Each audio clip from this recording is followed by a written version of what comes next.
সম্ভ্রম বাঁচাতে গিয়ে ফের প্রাণ দিতে হলো দাদাকে। ফিরে এলো বারাসাতের স্মৃতি। স্কুটিতে দুই বোনকে নিয়ে ফেরার সময় প্রথমে বাইক আরোহী দুষ্কৃতীদের কটূক্তি, পরে ধাওয়া করে স্কুটিতে ধাক্কার অভিযোগ।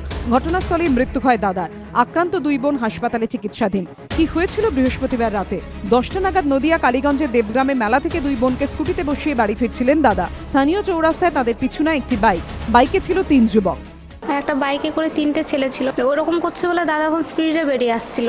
ওরা কি করছে, একদম আমাদের গা ঘেঁষে ডান সাইড দিয়ে পাশ কাটিয়ে আসতে গিয়ে আমাদেরকে ধাক্কা দিয়ে ওরা বেরিয়ে চলে এলো।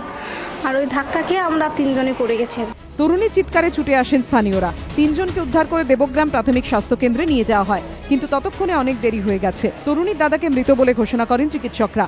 আহত 2 বোনকে ভর্তি করা হয় কৃষ্ণনগরের শক্তিনগর জেলা হাসপাতালে। 6 বছর আগে 2011-র 4 ফেব্রুয়ারি উত্তর 24 পরগনার বারাসাতেও ঘটেছিল একই ঘটনা। সেদিন দিদি রিঙ্কুর সম্ভ্রম বাঁচাতে প্রাণ দিতে হয়েছিল 16 বছরের ভাই রাজীব দাসকে। তার গায়ে নেমে এসেছিল এলোপাথারি ছুরির আঘাত। অতিরিক্ত রক্তক্ষরণে মৃত্যু হয় রাজীবের। এবার নদিয়ার কালীগঞ্জে বোনেদের সম্মান বাঁচাতে প্রাণ দিতে হলো দাদাকে। রাজীবের ঘটনায় দোষীদের শাস্তির দাবিতে উত্তাল হয়েছিল রাজ্য তথা দেশ।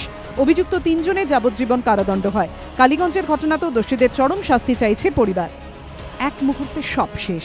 দাদা নেই, হাসপাতালে শুয়ে 2 বোন চাইছে চরম শাস্তি।